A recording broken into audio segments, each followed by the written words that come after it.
मैं उर्वशी, विभागाध्यक्ष हिंदी विभाग, रांची विमेंस कॉलेज, रांची। आज हम जिस विषय पर चर्चा करने जा रहे हैं वह है व्यंग्य लेखक के रूप में शरद जोशी। यह विषय बीए के सेमेस्टर 6 के पाठ्यक्रम में शामिल है। हिंदी व्यंग्य लेखन में जिन रचनाकारों को सर्वाधिक लोकप्रियता हासिल हुई है उनमें एक नाम है शरद जोशी।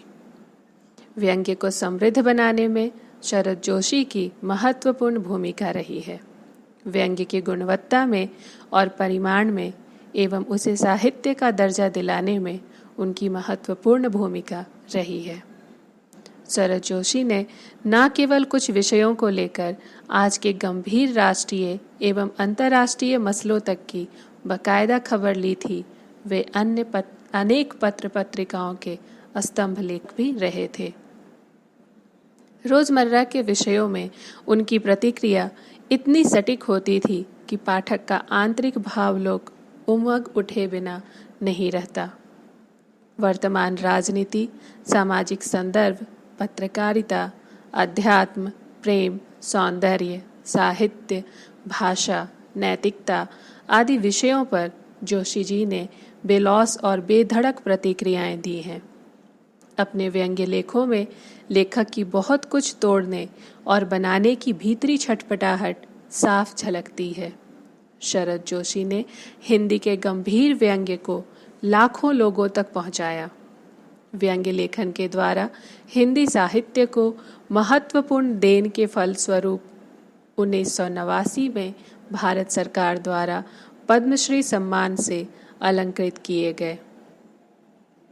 नई दुनिया, धर्मयुग तथा नवभारत टाइम्स जैसे प्रतिष्ठित पत्र पत्रिकाओं में स्तंभ लेखन के द्वारा जोशी जी ने अपार ख्याति अर्जित की। उनके प्रसिद्ध संकलन हैं परिक्रमा, किसी बहाने, जीप पर सवार इल्लियाँ, राह किनारे बैठ, तिलस्म, दूसरी सतह, पिछले दिनों, मेरी श्रेष्ठ व्यंग्य रचनाएं, यथासंभव, हम भ्रष्टन के भ्रष्ट हमारे तथा यत्र तत्र सर्वत्र। विषय वैविध्य तथा कुटिल भाषा से देश और समाज की विसंगतियों का अनावरण करना जोशी जी की अनूठी खूबी रही है। उनकी व्यंग्य रचनाएं एक ओर सत्ता की विद्रूपताओं पर करारी चोट करती है, वहीं दूसरी ओर अनाचार, अपराध, दिशाहीनता, शोषण, महंगाई, बेरोजगारी, भ्रष्टाचार जैसी सामाजिक बुराइयों पर भी बेहिचक प्रहार करती है। जोशी जी अंत तक चतुर्दिक फैले सामाजिक, आर्थिक, राजनैतिक एवं प्रशासनिक घटनाओं से आलोचनात्मक तेवरों के साथ जूझते रहे। शरद जोशी की गणना हिंदी के अग्रणी हास्य व्यंग्यकारों में की जाती है। उनकी रचनाएं जहां एक ओर हंसाती, मन को गुदगुदाती है, वहां दूसरी ओर जबरदस्त चोट भी करती है। समाज, शासन और राजनीति उनकी रचनाओं के विशेष विषय रहे हैं। पत्रकारिता, आकाशवाणी और सरकारी नौकरी के बाद उन्होंने लेखन को ही अपना जीवन बना लिया। नई दुनिया से उन्होंने लेखन की शुरुआत की। 1980 में हिंदी एक्सप्रेस के संपादन का दायित्व संभाला। बाद में नवभारत टाइम्स में दैनिक व्यंग्य लिखकर वे देश भर में चर्चित हो गए। व्यंग्य को कविता की तरह पढ़कर कवि सम्मेलनों में मंच लूटने की भी उन्होंने महारत हासिल की। सीधा और स्पष्ट अवलोकन, गहरी विश्लेषण दृष्टि, एक निश्चित और परिभाषित फासले से अपने विषय को देखना, उनका निर्मम विवेचन करना, सटीक और सुस्पष्ट शब्दों का चुनाव और अपने आसपास के जीवन के प्रामाणिक अनुभवों से उपजी विवरणात्मक, ये कुछ तत्व हैं जो शरद जोशी को एक विशिष्ट व्यंग्यकार बताते हैं। जो भी वस्तु, व्यक्ति या विषय शरद जोशी की लेखनी के निशाने पर आता है, वह सचमुच कुछ देर के लिए कुछ नहीं रहता। उसकी एक एक परत, उसकी आभा के एक एक आवरण को उतार कर वे उसे उसी प्राकृतिक रूप में वापस कर देते हैं जैसा वह सत्ता की विभिन्न भंगिमाओं को ओढ़ने के पहले होता होगा। यह उनके व्यंग्य को दार्शनिक आभा देता है, जो हास्य उत्पन्न करने को व्याकुल व्यंग्यकारों के यहाँ नहीं होता। शरद जोशी का व्यंग्य कहीं कहीं इतना क्रूर, निर्दय और बहुपक्षीय होता है कि लगता है आस्था को पैर टिकाने के लिए कोई जगह ही नहीं है। शरद जोशी हिंदी के पहले व्यंग्यकार हैं जिन्होंने व्यंग्य विधा को काव्य मंच पर प्रतिष्ठित कराकर उसे अपूर्व ऊंचाई और व्यापक लोकप्रियता प्रदान की। व्यंग्य लिखना उनके लिए जिंदगी जी लेने की तरकीब थी। अपने कैरियर की शुरुआत में इन्होंने न्यूज़पेपर और रेडियो के लिए लेखन किया। व्यंग्य लेखन की स्वतंत्रोत्तर धारा में विधा के रूप में व्यंग्य की स्थापना के लिए हरिशंकर परसाई के साथ साथ शरद जोशी ने भी मुख्य भूमिका निभाई है। समाज और परिवार में व्याप्त बहुत सारी प्रवृत्तियों एवं वस्तुओं पर शरद जोशी ने दृष्टि डाली है। बड़े आराम से पिन से लेकर साबुन और आम तक की रोचक व्याख्या की है। मनोरंजक एवं प्रहारक जीवन दर्शन की झांकी इन रचनाओं में मिलती है।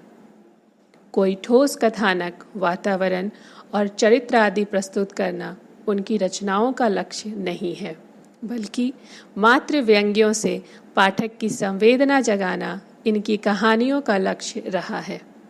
शरद जोशी का कथ्य व्यंग्य की सामयिक चेतना और अस्थायी समस्याओं पर आधारित है।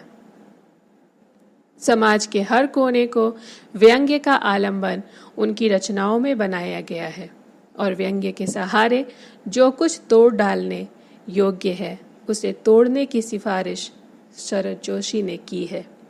समाज के विविध संदर्भों पर सटीक व्यंग्य करने में शरद जोशी ने विकट सफलता पाई है। यह भी एक स्थापित सत्य है कि उनकी रचनाओं में कभी कभी हास्य रस का विशुद्ध उन्मेष दिखता है। व्यंग्य की अनिवार्य योजना के साथ ही साथ हास्य के प्रस्तुतिकरण की दृष्टि से भोंपू बजाने की लुप्त कला, लीलीपुटियों के अंतिम दिन, गांव, कस्बा और आधुनिकता, अध्यक्ष महोदय जैसी रचनाएं द्रष्टव्य हैं। लेकिन हास्य की सर्जना शरद जोशी का लक्ष्य नहीं है।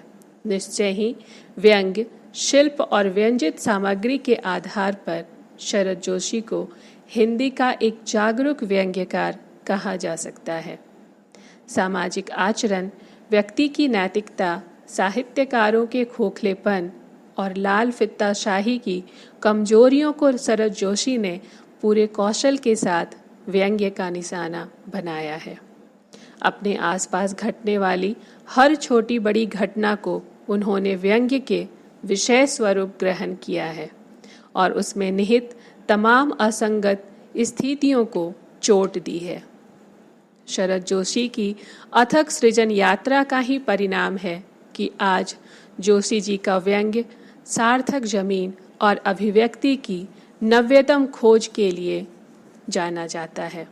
हिंदी व्यंग्य के उपलब्ध संप्रेषण की समस्त विधाओं, विविधताओं, भाषिक अनूठेपन तथा शिल्पगत भंगिमाओं का समन्वित श्रेय शरद जोशी को दिया जा सकता है।